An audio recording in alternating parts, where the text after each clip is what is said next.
dalam mata kuliah mikrobiologi lingkungan. Saya sangat senang sekali bisa berjumpa dengan kalian semua. Dengan harapan kita semua dalam keadaan sehat walafiat.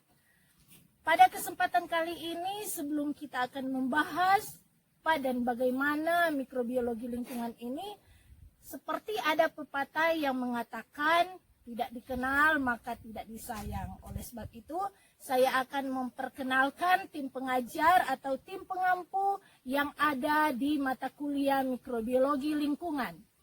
Yaitu yang pertama, saya sendiri, Dr. Stella Dewi Umbo, SPMSI. Dan yang kedua, Ibu Feby Kando, SSI MKes. Kemudian ada Ibu Dr. Marina Singko, SPI MSI. Dan ada Ibu Dr. Agustina Tangapo, SSI MSI. Dan yang terakhir ada Bapak Dr. Insinyur Johannes Pelealu, MSI. Nah, mata kuliah mikrobiologi lingkungan ini adalah merupakan mata kuliah pilihan yang bisa kalian ambil pada semester 4 dan semester 6. Kemudian mata kuliah ini memiliki kode Bio 337 dan memiliki SKS 211. Artinya, 1 SKS teori dan 1 SKS praktikum. Nah, sebelum kalian akan mempelajari lebih lanjut tentang mata kuliah ini, maka kalian harus terlebih dahulu mengetahui capaian pembelajaran lulusan atau CPL Prodi, kemudian capaian pembelajaran mata kuliah atau CPMK, dan deskripsi singkat dari mata kuliah ini, kemudian topik pembelajaran, dan kemampuan akhir yang akan dicapai oleh setiap mahasiswa. Dan yang terakhir, kalian akan mengetahui metode apa saja yang akan dipakai dalam pembelajaran mata kuliah mikrobiologi lingkungan ini.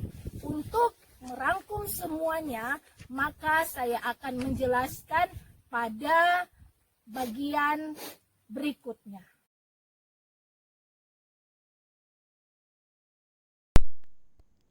Sebelum kalian mempelajari lebih lanjut tentang mata kuliah mikrobiologi lingkungan ini, terlebih dahulu kalian harus mengetahui hubungan antara capaian pembelajaran mata kuliah atau CPMK dan capaian pembelajaran lulusan atau CPL Prodi dengan mata kuliah mikrobiologi lingkungan.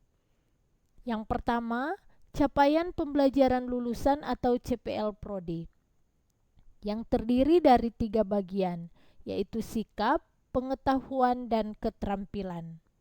Mata kuliah mikrobiologi lingkungan ini masuk pada sikap yang ketiga, yaitu menginternalisasi nilai, norma, dan etika akademik, dan juga masuk pada sikap yang ke-10, yaitu menunjukkan sikap bertanggung jawab atas pekerjaan di bidang keahliannya secara mandiri.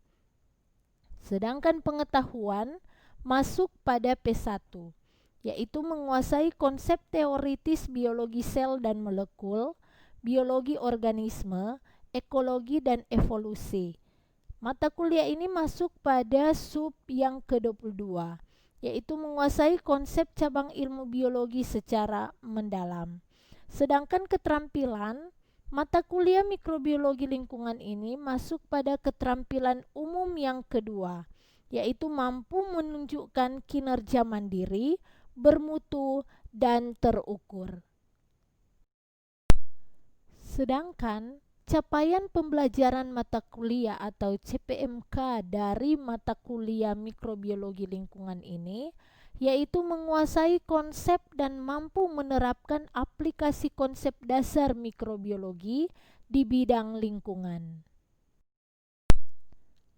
Adapun deskripsi singkat mata kuliah mikrobiologi lingkungan ini yaitu mata kuliah mikrobiologi lingkungan memiliki bahan kajian atau materi pembelajaran yang diambil dari mata kuliah mikrobiologi, mikrobiologi pangan, mikrobiologi industri, bakteriologi, mikologi, dan biologi dasar.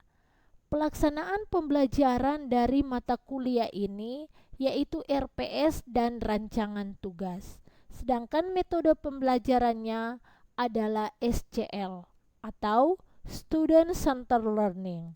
Dan ada 11 topik pembelajaran atau sub CPMK dalam mata kuliah mikrobiologi lingkungan ini. Metode pembelajaran yang akan kita gunakan pada proses pembelajaran mata kuliah mikrobiologi lingkungan ini adalah SCL, yaitu Student Centered Learning, di mana SCL ini akan membantu kalian untuk lebih aktif dalam memahami materi. Dan Student Centered Learning atau SCL ini juga akan sangat bermanfaat bagi kalian sebagai mahasiswa. Karena mengapa? Yang pertama, mahasiswa bisa menjadi sivitas akademika yang seutuhnya. Kemudian yang kedua, dengan adanya SCL ini, maka dapat meningkatkan motivasi belajar kalian. Kemudian yang ketiga, kalian akan lebih independen dan bertanggung jawab untuk belajar. Kemudian yang terakhir, kalian bisa belajar lebih mendalam lagi. Artinya di sini kalian punya peluang untuk mendalami bidang ilmu mikrobiologi lingkungan. Oleh sebab itu, maka saya sebagai dosen dan kalian sebagai mahasiswa akan dijadikan mitra belajar. Diharapkan dengan adanya mitra belajar ini, maka akan tercipta keakraban untuk saling menghargai dan memahami, agar orientasi belajar yang merupakan rencana pembelajaran yang dituangkan dalam satu konsep pembelajaran itu dapat kita laksanakan. Dengan demikian, maka dalam proses pembelajaran ini kita harus membuat suatu kontrak belajar, yaitu merupakan suatu kesepakatan dalam proses pembelajaran antara saya sebagai dosen dan kalian sebagai mahasiswa agar orientasi belajar kita dapat tercapai.